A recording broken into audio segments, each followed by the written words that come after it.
Jesus comes to the well, and there is a woman called the woman of Samaria. And he said to her, "Give me to drink." John 4:7.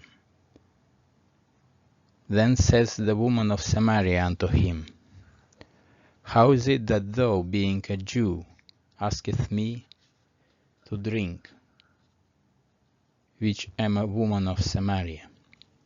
For the Jews have no dealings with the Samaritans. John 4:9.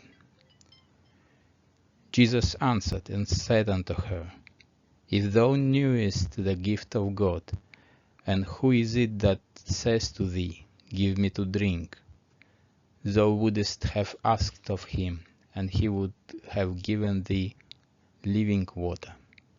John 4:10. The woman, seeing that he has nothing with which to draw the water, and knowing the well is deep, says, Art thou greater than our father Jacob, which gave us the well, and drank thereof himself, and his children, and his cattle? John 4:12. Jesus answered and said unto her, Whosoever drinketh of this water shall thirst again. But whosoever drinketh of the water that I shall give him shall never thirst.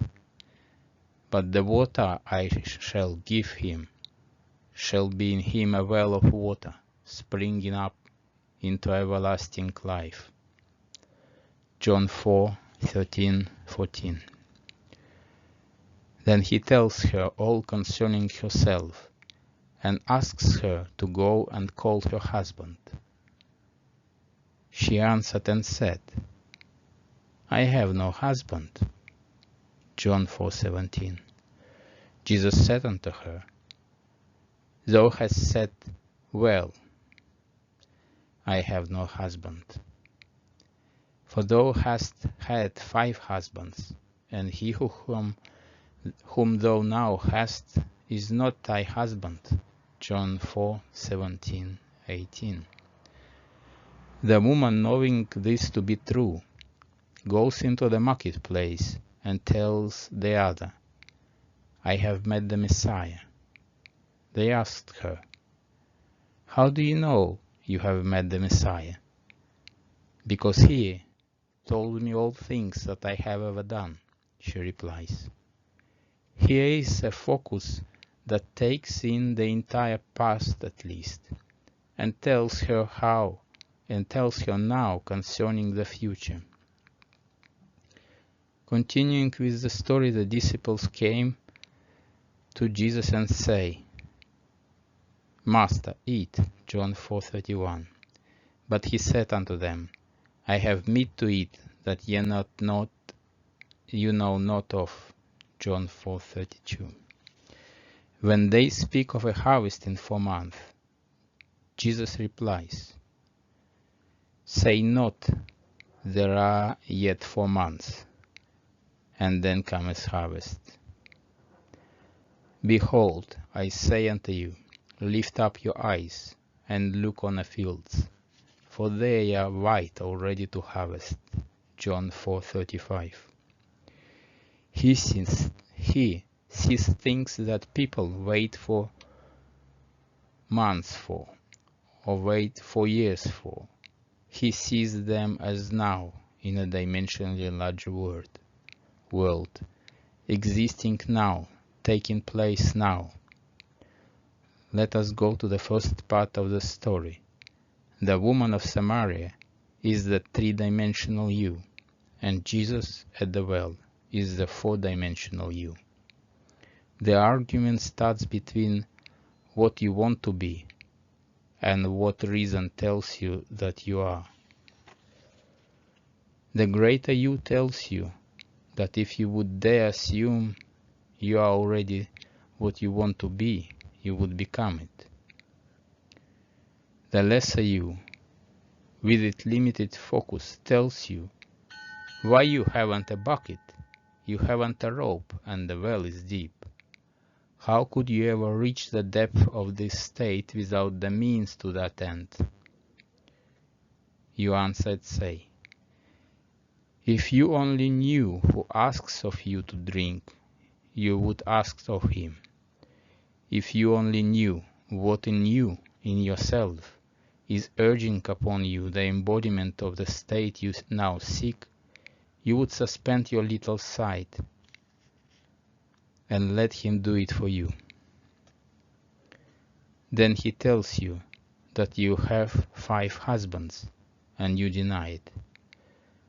But he knows far better than you that your 5 senses impregnate you morning, noon, and night with their limitations. They tell you what children you will bear tonight, tomorrow, and the days to come. For your 5 senses act like 5 husbands, who constantly impregnate your consciousness, which is the great womb of God. And morning, noon, and night they suggest to you and dictate to you that which you must accept as true. He tells you the one you would like to have for your husband is not your husband. In other words, the 6 has not yet impregnated you. What you would like to be is denied by these 5, and they hold the power. They dictate what you will accept as true. What you would like to accept has not yet penetrated your mind and impregnated your mind with its reality. He whom you call husband is really not your husband. You are not bearing his likeness. To bear his likeness is proof that you are his wife. At least you have known him intimately. You are not bearing the likeness of the 6. You are only bearing the likeness of the 5.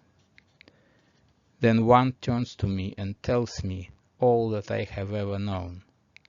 I go back in my mind's eye, and reason tells me that all through my life I have always accepted the limitations of my senses. I have always looked upon them as a fact, and morning, noon, and night I have borne witness to this acceptance.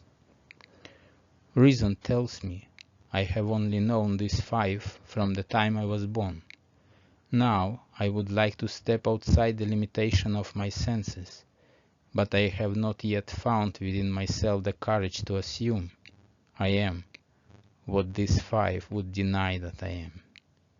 So here I remain, conscious of my task, but without the courage to step beyond the limitations of my senses and that which my reason denies. He tells this, I have meat ye know not of. I am the bread that droppeth down from heaven. I am the vine. I know what I want to be, and because I am that bread, I feast upon it.